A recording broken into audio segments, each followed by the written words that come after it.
बिस्मिल्लाहिर्रहमानिर्रहीम। अस्सलामुअलैकुम वरहमतुल्लाहि वबरकातुहू। मैं Uzair Ahmad new ideal academy से आपसे मुखातिब हूँ। उम्मीद है आप सब खैरियत से होंगे। आज का हमारा लेक्चर क्लास 8 है, एक्सरसाइज है 4.1, चैप्टर 4 एक्सरसाइज है 4.1। क्वेश्चन नंबर 7 हम हल कर रहे हैं। बाकी सारे क्वेश्चन बिल्कुल सेम है। 14 mason build a wall 12 meter high in 12 days. How many masons built a wall 120 meter high in 7 days? 14 मिस्त्री 12 मीटर लंबी दीवार 12 दिन में बनाते हैं। बताइए कि 120 मीटर लंबी दीवार 7 दिन में कितने मैमार बनाएंगे। तो जो चीज़ हमने मालूम करनी है उसके साथ कितने का लफ्ज़ लिखा होगा उसको सबसे आखिर में लिख लें। बाकी बच जाएगी दो चीज़ें। यहाँ हमने लंबाई लिखी है, यहाँ दिन लिखे हैं। आप दिन यहाँ भी लिख सकते हैं, लंबाई यहाँ भी लिख सकते हैं। अब मुतलका लाइन में उसके जो वैल्यूज़ लिखी हुई हैं वो देख लें आप। लंबाई है 12 मीटर, दिन है 12, मिस्त्री लगे हुए हैं 14, फिर लंबाई हो गई है 120, दिन है अब 7। ये चीज़ एक्स ये शो कर रही है कि अब हमने मिस्त्री निकालने हैं। तो पहले आपने लंबाई और मैमार के दरमियान ताल्लुक़ निकाल लेना है। 3 रकमे कुल है, पहले इसका और इसका निकालना है रिलेशन। तनासुब रास्त और माकूस के ज़रिए से, डायरेक्ट और इनवर्स। अगर दोनों चीज़ें बढ़ रही होंगी तो वो तनासुब रास्त होगा, दोनों चीज़ें कम हो रही होंगी वो भी तनासुब रास्त होगा। और अगर एक तरफ चीज़ बढ़ रही है दूसरी तरफ कम हो रही है तो वो होगा इनवर्स तनासुब माकूस।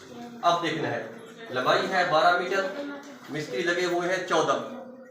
अगर लंबाई ज़्यादा हो जाए तो क्या होना चाहिए, अपने दिल से पूछते हैं, बाकी हमें समझ आ जाएगा कि तादाद जो है लंबाई ज़्यादा हो गई है तो मिस्त्री भी क्या होने चाहिए, ज़्यादा। यहाँ भी इजाफा हो रहा है, यहाँ भी इजाफा होना चाहिए, दोनों तरफ बढ़ रहे हैं। तो ये साइन है डायरेक्ट का, तनासुब रास्त का, ऊपर की तरफ। अब हमने निकालना है दिन और मिस्त्री के दरमियान रिलेशन। 12 दिन थे, मिस्त्री लगे हुए थे 14। अब हम कहते हैं कि वही काम जो 12 दिन में हो रहा था उसको 7 दिन में पूरा करना है। तो वो 7 दिन में तब होगा जब हम यहाँ मिस्त्री बढ़ा देंगे। यहाँ कमी हो रही है दिन में, यहाँ इजाफा हो रहा है। तो एक कमी हो जाए एक इजाफा हो जाए, वो होता है इनवर्स तनासुब माकूस, उसका साइन होता है नीचे। और ये वैसे का वैसे रहेगा डायरेक्ट की सूरत में, तनासुब रास्त की सूरत में। अब हमने वैल्यूज लिखनी है। ये एरो के सामने जो रकम है वो बटे के नीचे आएगी, तो इसको हम लिखेंगे 120/12 ज़रब 12/7 इज इक्वल टू x/14। तीनों वैल्यूज जो निशान के तीर के सामने हैं वो बटे के नीचे आ जाएंगे।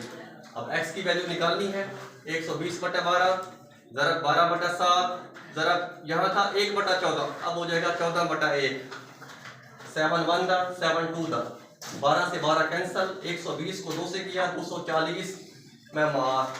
ये आ गया आपका आंसर। अब इसको आप चेक भी कर सकते हैं। ये 120 ज़रब 12 ज़रब 14, ये 3 रकमें कुल है आपकी रकमें 1 2 3 4 5 6, 6 में से 1 2 ये 3, ये 120 12 14, ये आंसर आ जाएगा। अब यहाँ आ जाए 12 7 और x की वैल्यू 240 निकाली हमने, 12 7 और 240। इसको भी मल्टीप्लाई करके चेक कर सकते हैं आप, दोनों का आंसर क्या आ जाएगा, बराबर आ जाएगा, सेम आ जाएगा। इसका मतलब क्या है, हमारा ये सवाल क्या है, ठीक है। ये था आपका आज का लेक्चर। कोई मसला वगैरह हो बताइएगा। अस्सलामु अलैकुम।